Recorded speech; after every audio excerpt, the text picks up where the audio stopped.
talk a little bit about my history and all that, and what I do. That's kind of boring. You can find that on the internet. And if anyone had any specific questions, it might liven it up a little bit. I heard that you were actually involved with the movie Twister. Can you tell us a little bit about that? Well, originally, Peter Isla, who was a writer, I think he wrote Patriot Games and a couple other movies, he was really interested in doing a script kind of like on a character based on me. And then what happened was, make a long story short, Spielberg and Crichton got together with that crummy book, and they decided to go with that. Warner's got the distribution deal, so the story about me kind of got shelved, unfortunately. And that's how they were very good. They gave me the rights, or they actually purchased a photo of mine for the CD and the DVD and all that. So that was a very good deal. So in the long run, it worked out to be a good relationship. But the movie, they never hired an actual consultant because Michael Crichton was dead against it. I guess when he writes a book, he wants to have 100% control. So they never actually hired a consultant. They had a meteorologist on the set for safety, but they never actually hired someone to consult with. So that was kind of my limited involvement with it. Gotcha. So what do you think about all these different, TV shows with the storm chasing and all of that? And what are some of the big myths about a tornado? And what's something that you've seen personally that most people don't know about tornadoes? Well, I think the big misconception about a TV show is that you go out and it's crazy, and every time you go out you see something, and it's wild. They do a lot of fancy editing on a lot of the shows, and they use other people's footage. It makes it look like, these guys are magical, able to go out and shoot all this. They edit it to make it look like it's, they're out every single time seeing something, which is very rare. I mean, this year I saw 6 tornadoes on April 14th in Oklahoma, and then in May I only saw 1 tornado. And I mean, you're talking about a lot of driving, being in the right place. It's a lot more difficult than what the TV shows. And also a lot of stuff the TV guys do. We don't go out there and yell like little schoolgirls and run around. Every time we see something, we don't scream, if it's right next to us. That's all, really hyped up drama. It's not really anything like that in the real world. We don't take all the stupid chances they take. They get really too close and put themselves and anybody would ever have to come rescue them in danger. And reports of them driving like crazy and stuff like that. But we're a little bit more subdued. And we have the same amount of excitement, energy around the storm. We just don't kind of lose our mind usually once in a great while. Yeah, it makes it makes for great dramatic TV. But yeah, a lot of amateur chasers are going to get hurt if they do what they do. If they do what they see on TV. So unmute if you have a question. Carl's on the bottom left, so I'll just work my way left to right, and everybody have a couple of questions. So, Carl, take it away with whatever questions you got. I'll just start off with one. I have a few, but just out of courtesy to everyone else. Given the patterns of the current systems going through in the early start to tornado season, do you have any type of forecasts or predictions for our region or any Midwestern region in general? Looks like the tornado season is going to really move north pretty quick right now because the heat's building in the Central Plains, and like I'm in Phoenix, it's going to be over 100. So that hot air ends up moving into the plains, and it pretty well what we call caps it off. It brings in a warm layer of air, really subdues the chance of the storm. So I was looking at the forecast, and now it looks like it's going to be mostly up above Nebraska, at least for the next few days. It may be a week or two where it moves back down south, but right now it's really, even up into Canada, I was noticing they're probably going to have some problems up in that area. Thank you. All right, and Jonathan? Yes, Warren, as somebody who's an amateur chaser with a little bit of a meteorological background, what equipment do you recommend for a chaser meaning software, radio, what kind of stuff, basically? On iPad with lots of games. Because you're going to be sitting around waiting hour on hour on hour and hour. My girlfriend came out and chased me this year. I think she found that out really quick, that you sit there for literally hours driving in your car, and really you have to have some entertain yourself with. And that's a great thing. iPad has been the greatest thing in the world. You're able to sit there and play games on. But the main thing is to have some kind of data you can get from both off the internet and also something you can get off the satellite. Because a lot of times when you get out there, the throttling of the bandwidth is incredible, and you'll have absolutely no signal. So you've got to have like a satellite type, both GPS. I have a Garmin I carry that has radar too. That's the most important thing. If you have radar and information, you're pretty safe as long as you don't put yourself in some dangerous position. Do you have a specific program you would recommend, like Weather Defender or that kind of thing? There's almost all the weather radar programs have their own use and advantage. Radar Scope's a good one. With the Allison House data, which is a data program you can provide, it gives you a little bit higher resolution radar. Storm Spotter's another one. Weather Wall's one that has real high-end dual pole type radar on it. Almost any of the radar apps, you can even get the free ones from the Weather Service. They don't update as often, but they're free and they're some pretty good service. Great, thank you, Warren.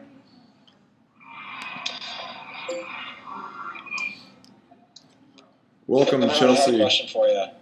I wanted to know, like, in the kind of years that you've accumulated experience in a situation, extreme weather, potential tornado, to what degree are you looking at instruments and kind of staring at your computer, or what degree are you looking at visual cues of a storm shape, or what kind of triggers for you, like, this is a viewable situation and what's a dangerous situation where you need to move? Do you have triggers that you look for?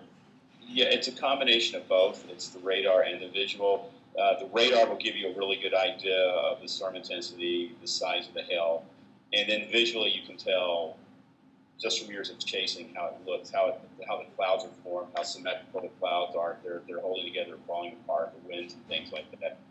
The other day when matter of fact, 2 days ago when I left Texas, we chased a storm and the hook was right over. What we call the hook is the area that wraps around when you can have a tornado. And it was like right on top of us. And the clouds were coming down to the ground right next to us. It was actually pretty crazy. But it was both the radar and my own observations that was able to tell me, we were close, but we were in a safe location at that moment. So it's using both of those things, the visuals and the electronics. Excellent, thanks. So last year we had kind of like a tornado outbreak in Kansas City, I believe like around May 22nd. I know that was the Joplin tornado, but within like a week, everybody was really scared about the storms that were coming in after that. So I know one touched down like 100 feet from my house, and I mean, what stops a tornado that touches down? Like you get a tornado that touches down, what makes it continue to be a tornado, and why doesn't, like, most touchdowns form a tornado? It's kind of complicated when you talk about what happens near the surface with a tornado. Scientists know pretty much what goes on from the inside the cloud down to the base of the cloud, but then what happens between the base of the cloud and the ground is still somewhat unknown. But it's just really, when you talk about the formation of a tornado, what keeps them going, it's really the wind fields and the surface is one of the most important things. You have to have a certain amount of wind feeding into the storm. You can't really have other storms nearby, or those winds will disrupt that flow. So there has to be really almost a perfect balance and a steady balance of winds at the surface. And sometimes, like the Joplin tornado had the absolute perfect. The upper winds were not perfect, but the lower winds were perfect that fed into the storm and kept the tornado, the actual vortex, spinning. So that's one of the things you look for, is the consistency of the wind, where they don't change a lot, and they're very strong over a long period of time and over a long area, and that way you can have a tornado on the ground for sometimes even over an hour in rare instances. All right, Chelsea, do you have any questions for Warren? I do, actually. I wanted to hear one of your most close call stories, or one of the most dangerous ones, since you're a storm chaser. We've all seen movies where they've come close, or, I just wanted to hear, what's something that would really be kind of disturbing for the rest of us to hear. Probably the time I got food poisoning. That would be disturbing. I think you're asking about storm-related things. Probably hailstorms. When you run into hail that's like, grapefruit size, that's really scary, because unlike a tornado, you can see a tornado and drive away from it. relatively, it sounds scary, but you can do it. You can stay away. But once you're in very large hail, like softball, baseball, even grapefruit-sized hail, it's really nerve-wracking because there's not much you can do except hope that it's either going to stop real soon or you can drive out of it. But the problem with driving in it is you may just be driving along with it as it's falling. You can actually stay in it quite a while. And I've seen cars that were really destroyed. All the windshield's gone. The plastic bumpers ripped off, the mirrors, the headlights, the roof actually, caved in. So it's very scary, and I've been in that a couple times. One time in particular, near the Kansas and Colorado border, we actually lost the front windshield, and we lost the side windshield, but it literally sounds like someone's got a shotgun right outside your car just blasting over these things. They're absolutely deafening. If someone was sitting next to you, so loud, if someone was sitting next to you in the seat, you wouldn't be able to hear what they're saying. When you have that kind of hail hitting, especially if there's a lot of it. So those situations to me are probably the scariest because you just don't have any control and you're really at the mercy of the hail until it stops falling. Warren, may I ask a very quick question about that hailstorm? What year was that? Because I think I may have been in that exact hailstorm. Well, I think it was quite a few years ago. It was probably at least 15 years ago. 04? No, not 04. Okay. This would be quite a while back. And I think it ended up going through liberal Kansas, doing several $1 million worth of crop damage. Okay, I was thinking of the one that was basically about 20 miles east of Lyman, about 04. It literally blew out our car's windshield, and there was straight line winds that were horrific. Yeah, interesting story. I don't know if you know Springfield, Colorado. It's way out east. There was a drive-in movie theater for years, and then the back side of it had like these two giant holes in the wood on top.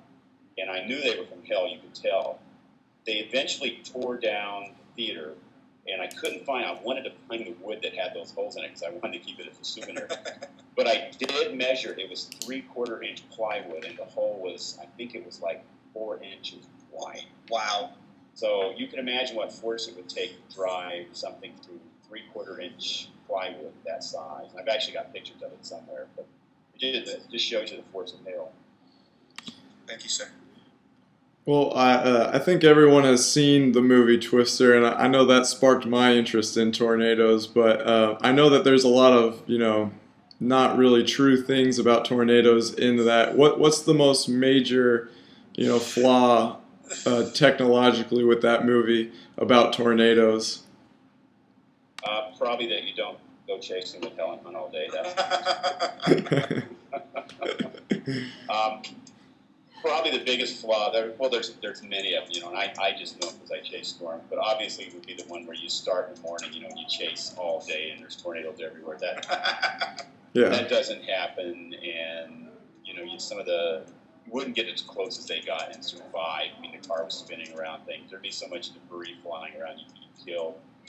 Some of it was actually pretty accurate. The other thing was probably I'm trying to think of one of the really strange errors in it. It doesn't come to mind right away, but there was quite a few things that were really kind of pushed a little bit as far as chasing goes. But one of the things they captured, which kind of ended up being true, was how the different teams would compete with each other. You see a lot of that now with the scientists trying to get out there and compete for different types of grants and things, and they always want to be closer. So some of that actually came true. It kind of predicted that in the movie, although that wasn't necessarily the case at the time. But certainly you wouldn't see that much activity. It would be very difficult to see in a single day. Thank you. And also, I should say the scientific instruments they use in that's there's no such thing as that. They don't try to put that in. They put little instruments. They used to try to put little instruments in tornadoes, but that's rarely done now because they have radar trucks that can do the same thing from 20 miles away.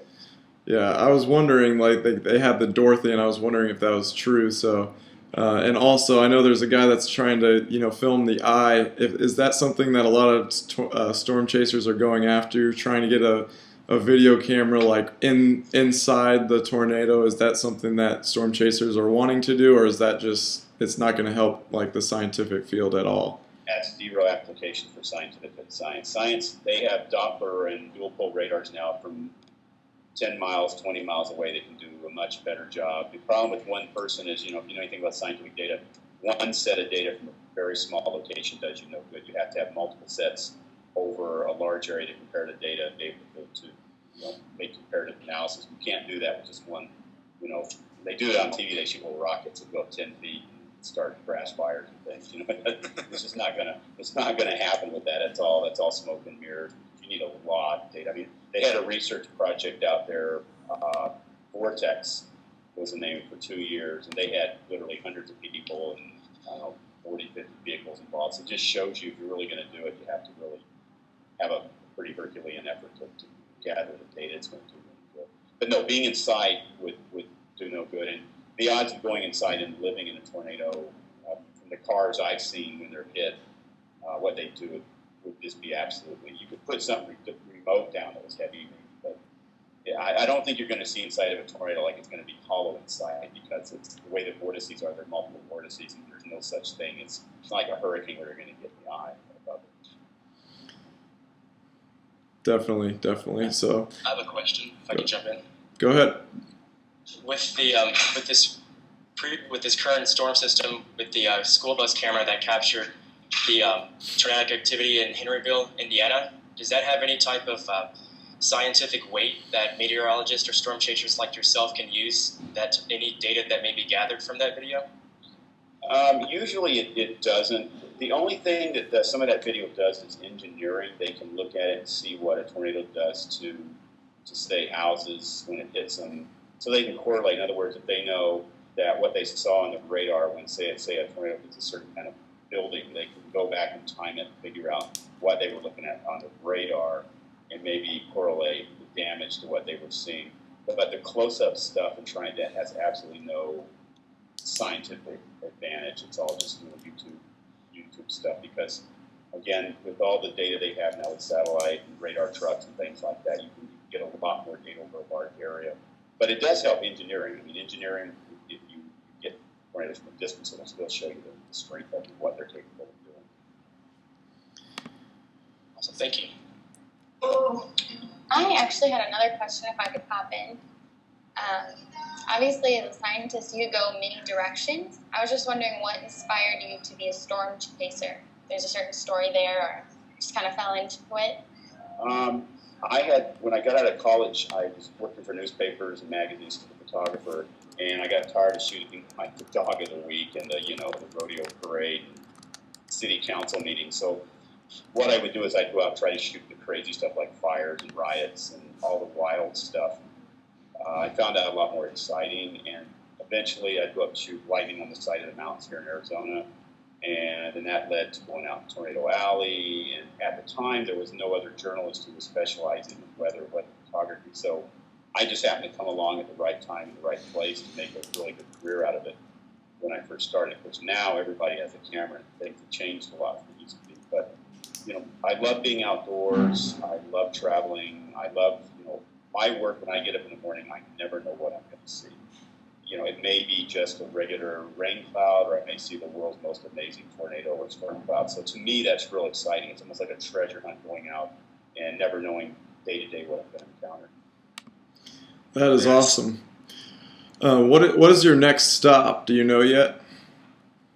Well, right now I've got to get business stuff done, because half of it's chasing and then half of it's getting all the regular business thing. I have to look for sponsors, because we need sponsors to help pay for all this stuff and all that kind of thing. So there's a lot of business and PR work and things like that involved, and then all the footage I have that has to be distributed to agents and things like that. So there's a lot of work, but then I still keep my eyes out there, especially we were talking earlier, like the Denver area. If it came down to where there were 2 or 3 days where it really looked like something was going to happen, then I would probably redeploy. But then again, I need to take a rest, because we have the monsoons coming up, and then right on the heels of that will be the hurricane season, which is really becoming my big season now, more than tornadoes, because with hurricanes, it kind of separates the real chasers from the amateurs, because if you go out there and put yourself in the wrong place, you're going to get in a lot of trouble. So that's one thing about hurricane chasing. It still has that kind of final frontier thing to it, where there's not a lot of people doing it. And I really enjoy that part of chasing more than ever. Definitely. May I chime in? Yeah, go ahead. Warren, 2 quick questions. What is one thing you haven't been able to do that you would either like to see or do in the storm chasing field? You know, there's certain shots, tornado shots, that I would love to get. I guess it's from being, you know, an artist too, at the same time being a journalist. There's certain shots I kind of dream of accomplishing. I really couldn't even tell you what it would be. It would just be, you know, the perfect tornado shot. I don't know if there's such a thing, or what it would even look like. And I think that's kind of the driving force, is to, again, the unknown of going out and doing that. I think that would certainly be one thing. And probably I'd love to have another. Well, I wouldn't want to see another hurricane like Katrina, but something that large on the coast, I would love to experience something like that from a safe vantage point, be able to shoot, you know, something that crazy. So there's a few. I'd like to shoot a volcano. I'd like to shoot the northern lights and a few other types of phenomena. And I understand what you were saying. The last thing, what was your darkest day in chasing? Darkest day is probably when the lights went out from a lightning storm. Just kidding. I walked into that one. Got it. You know, probably the darkest day would be actually on my first chase in May 22nd, 1987, which I just marked the 25th anniversary of, when I ended up in Saragossa, Texas, this small little Texas town that had been almost literally wiped out by a tornado. That phrase is used too much, but literally 99.9% of this town was gone. And unfortunately, a lot of children were killed in a graduation ceremony where the parent didn't really pay much attention to the weather. It was real tragic. But then I would say that was the darkest day. Ironically, the first day I went chasing as a journalist, I think that probably changed the way I look at storms from a lot of other people, is that even though it's a lot of fun and exciting, there's still a dark side to it. And one of the reasons I try to do a lot of work when I can, speaking engagements and education, things like that, when I have the opportunity. Thanks, Warren. I have a question. There's time for one more. From your previous story, when you said that they didn't really pay attention to the weather, I did see that Kansas City actually implemented a new warning system. The National Weather Service did. What is the biggest misconception? Why doesn't the public really, you know, take heed when there are storms coming in? Is there something that the public should be knowledgeable about? Well, that's a great question, and that was one of the complaints about some of the TV shows, was that they were desensitizing people. They were saying, well, you can go out and do this. You can get really close. You don't have to be afraid. You can grab a camera and go outside, and you know, anybody can do it.